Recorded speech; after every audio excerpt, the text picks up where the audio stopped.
I don't think I've ever presented in a venue with a disco ball in my life. When I saw it, I did think I should do a Robbie Williams song or something, but we'll stay well clear of that. I seem to be the odd one out this afternoon as a mining company, so hopefully there's something in the presentation that appeals to you. Beowulf has been listed in Sweden since 2008 on the Aktie and now the Spotlight market, and we're also listed in London. We're an exploration and development company, and we're most well known in Sweden for our Kallak iron ore project north of the Arctic Circle near Jokkmokk. But as I'll come on to show you, that we've diversified the company over my time as CEO. I joined in 2014, and hopefully there's more than meets the eye.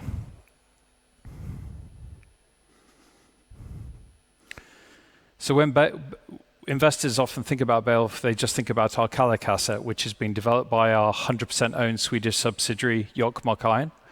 Kallak is one of Europe's largest undeveloped iron ore deposits, and through test work we have demonstrated that we can produce a very high-grade, market-leading concentrate.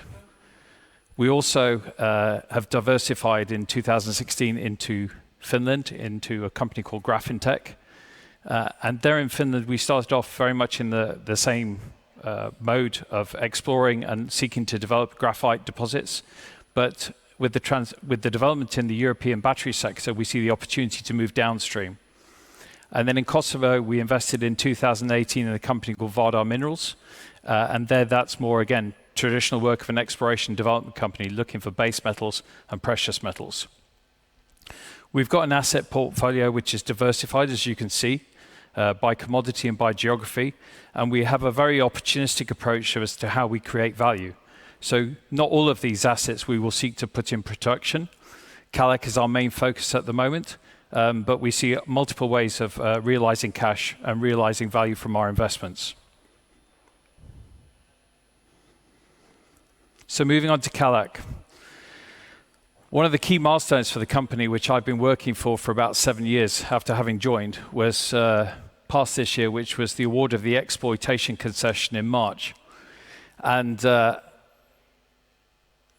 really brought Kallak back into our focus. While we were waiting to get the permit for Kallak, we looked at investing in other areas of the business. We'll come on to talk about those.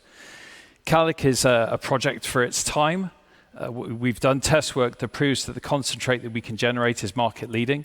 When we speak to market analysts about other iron ore products that are out there on the market, other iron ore concentrates, the key attributes, the elements you find in our concentrate are such low levels, it makes it very, very appealing to people that want to put it into a steel-making process.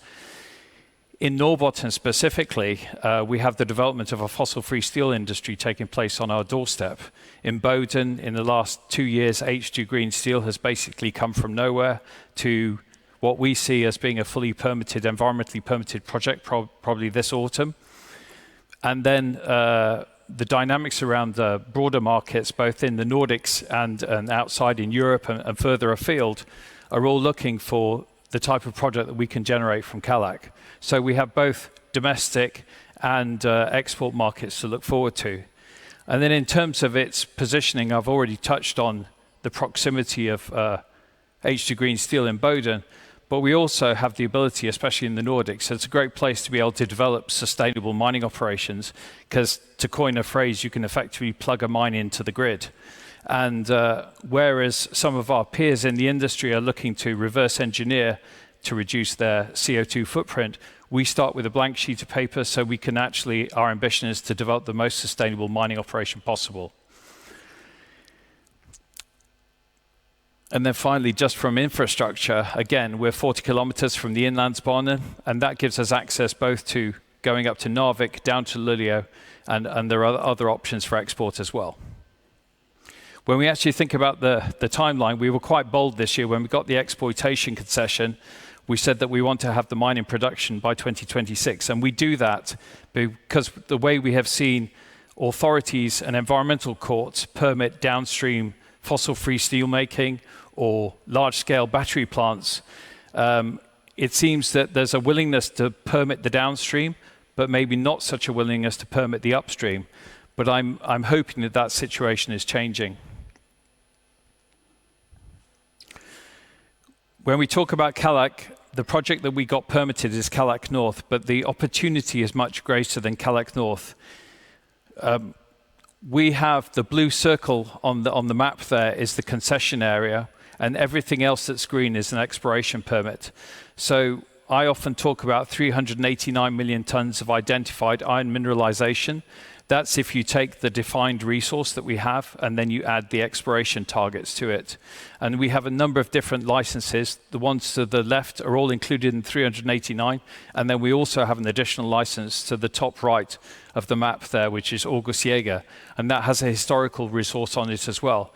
So what we're trying to demonstrate that this project has a real potential for a much longer life than you see when people talk about it, and which we're looking at now, which is 15 years only for Kallak North. It could go on for decades and support the fossil-free steel industry in the Nordics. Moving on to Grafintec in Finland. We acquired Grafintec in 2016. We demonstrated that the company could transact. We created some diversification. We enhanced the capability of the team. Graphite is the material of choice for anodes for at least the next decade, even though you hear about lots of different battery chemistries. The growth in Europe in terms of gigafactories, the amount of anode material required, and the amount of graphite concentrate that's required to make the anodes is rapidly growing, and we're just not ready for it. And throughout the last 3 years, I would say, there's been a focus on secure and sustainable supply chains. And the European Union, the President of the European Union in recent weeks is again talking about security and sustainability. And this issue around an over-reliance on China. China provides about 80%, 90% of the graphite supply in the world. And clearly, I think a lot of downstream companies want to have shorter supply chains, lower carbon CO2 footprints. So we're in a sweet spot in Finland with regard to this. Again, there are 3 key things around Grafintec. We started off with defining a resource at our Aitolampi project. We've got 1.275 million tons of contained graphite. That again is just the start. We have other exploration projects in Finland. We recently announced at I think it was the end of August, beginning of September, a collaboration with Henson Graphite from China. Henson have been in the graphite industry since 1985, and they've also been in the anode space since 2003. So what we're trying to do is to marry up the resource position that we have with somebody who has the knowledge and experience in technology, and to create an exposure to the whole value chain. And we believe that we can do this over the next couple, 2 or 3 years, 3 or 4 years. And both with Kallak and with Grafintec, there is a strong focus on sustainability. We don't have an ESG slide in here, but our ESG policy on the website, and we live and breathe this stuff.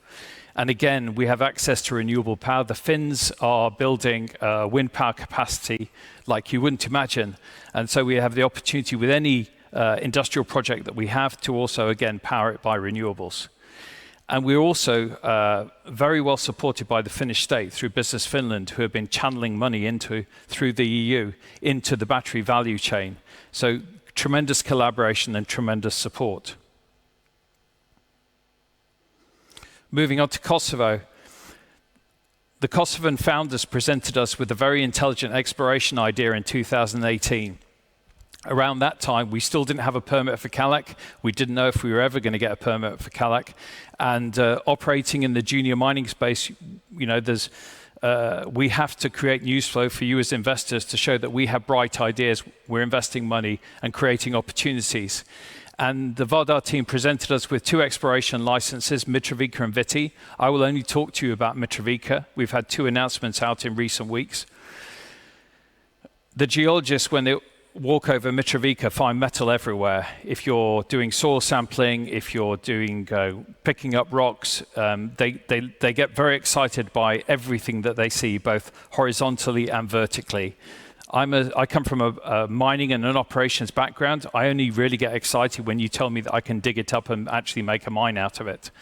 But what we are seeing from the work that we have done is all the signs to keep moving to the next stage of investment. And so far, we've invested £3.1 million, and we own just almost 60% of the company.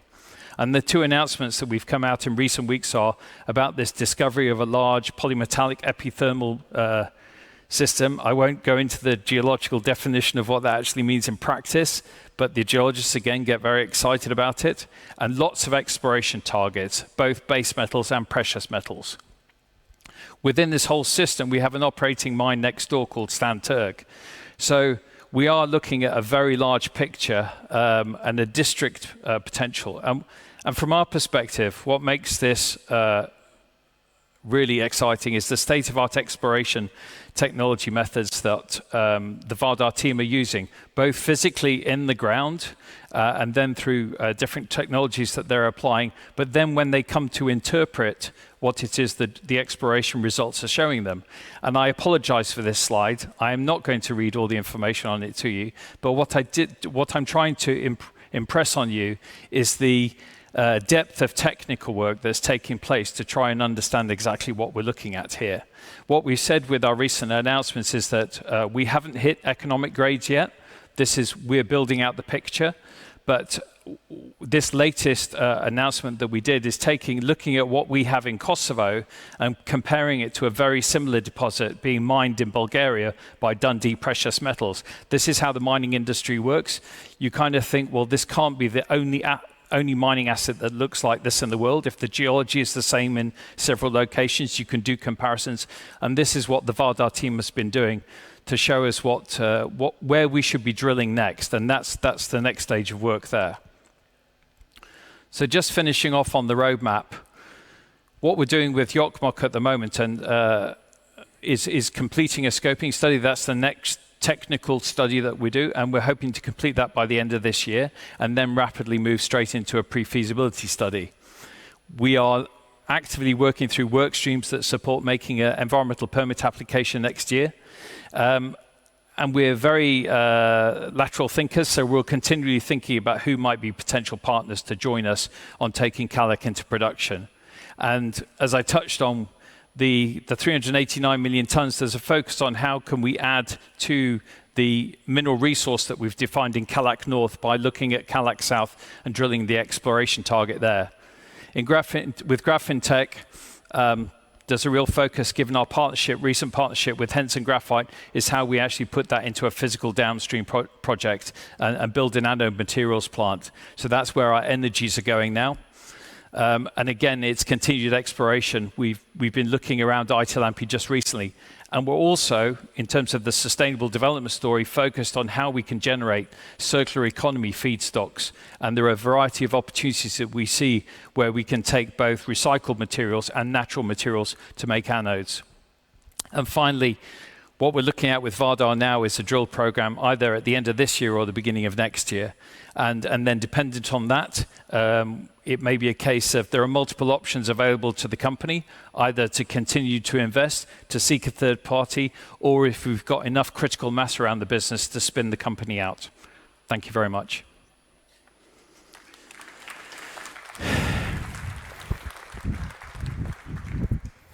Time for questions. The concession of Kallak is obviously a major event. Can you further elaborate what this means for you? I think, for me personally, it was 7 years of work that we finally got the concession, and all it took really was a change in government. So it was a validation actually of the company's preparation of the Kallak application, because when the decision came through, the application was found to be good, and all that really shifted the needle was a change in the composition of the government and positive statements by the Prime Minister and the new minister. For the company, it brings Kallak right back into focus. And that's why what I didn't mention in the presentation is one of the first things we did in the summer was we strengthened the Swedish leadership of the company. Ola Sangborg joined as the CEO of Jokkmokk Iron. That was tremendous. It brings diversity to the senior management team, which I say it to most people. I'm sick to death of working in a white Anglo-Saxon male industry. So I was very privileged to have gone to London Business School, which had great diversity. So Ula came on board. We then raised capital, and then we got stuck straight into the scoping study. So really, the momentum went up a tremendous amount when the concession came through. I have noticed in the political climate that the EU more often talks about that it wants to be more independent when it comes to natural resources, and Sweden and the Nordics as well. Is that something that can help you moving on? Yeah, I think the drivers are there from an EU perspective are all in our favour. Clearly, the whole of Europe is going through this transition to a green economy, the demand for green infrastructure, the need for primary raw material supply, because there isn't enough metal in the circular economy. I think the slight disconnect is that you have these big strategic aims of the EU around security and sustainability, but then you have sovereign legislation and sovereign regulation, which then controls permitting. And what we have found, my direct experience, is that these processes take far too long. And again, using the Kallak case as a good example, all the work had been done for years, and yet we still get the permit. And what proved to be the obstacle to getting the permit was politics. How is Beowulf as an investment? How do you want to sell the case, and when do you think that you will start to make profit? It's going to sound really bad, this. But when you invest in Beowulf, you actually get 3 businesses in one. So it's like, the English expression is, what is it, bog off, buy one, get one free.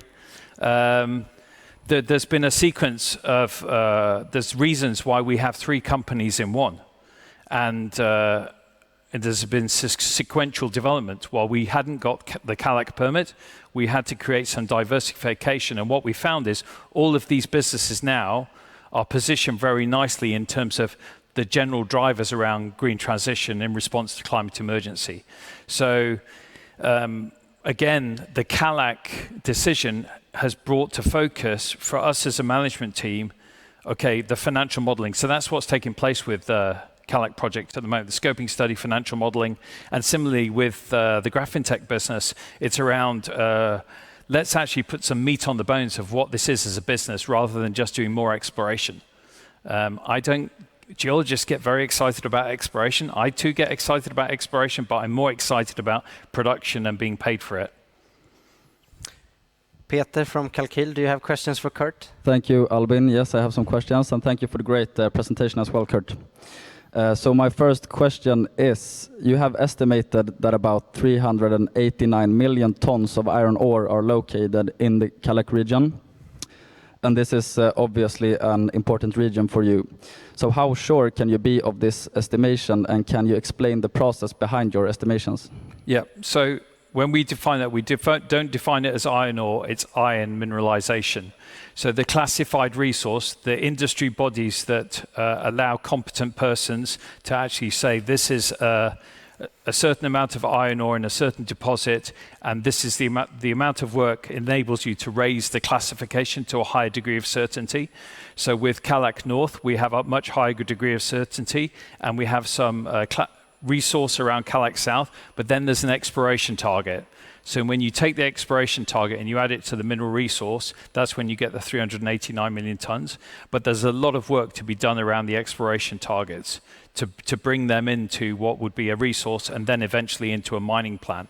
Now, with Kallak North, we say it's 15 years only, but when you put your first permit application in, you don't drill every last piece of iron ore that you think is out there to create some mega project. Kiruna did not start with a 100-year mine plan.